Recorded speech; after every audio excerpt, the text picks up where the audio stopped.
একই ছেলে, তুই কাঁদছিস কেন ছেলে? বাবা বাবা বাবা, আমার ডর লাগছে বাবা। তোর ডর লাগছে বলে তুই কাঁদছিস ছেলে? হ্যাঁ বাবা। তোর কেন ডর লাগছে রে ছেলে? বাবা বাবা বাবা, সবাই বলছে, এই সবাই বলছে বাঙালি নাকি হেরে যাচ্ছে বাবা।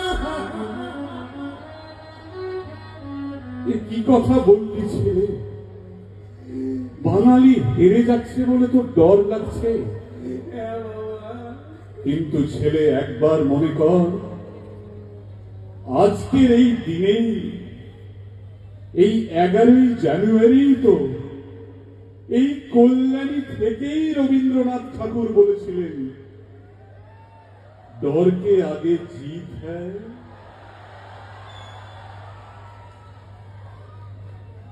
রবীন্দ্রনাথ এইটাও বলেছিলেন? রবীন্দ্রনাথই তো সব বলে গেছেন রে ছেলে। ও আচ্ছা, থ্যাংক ইউ রবীন্দ্রনাথ।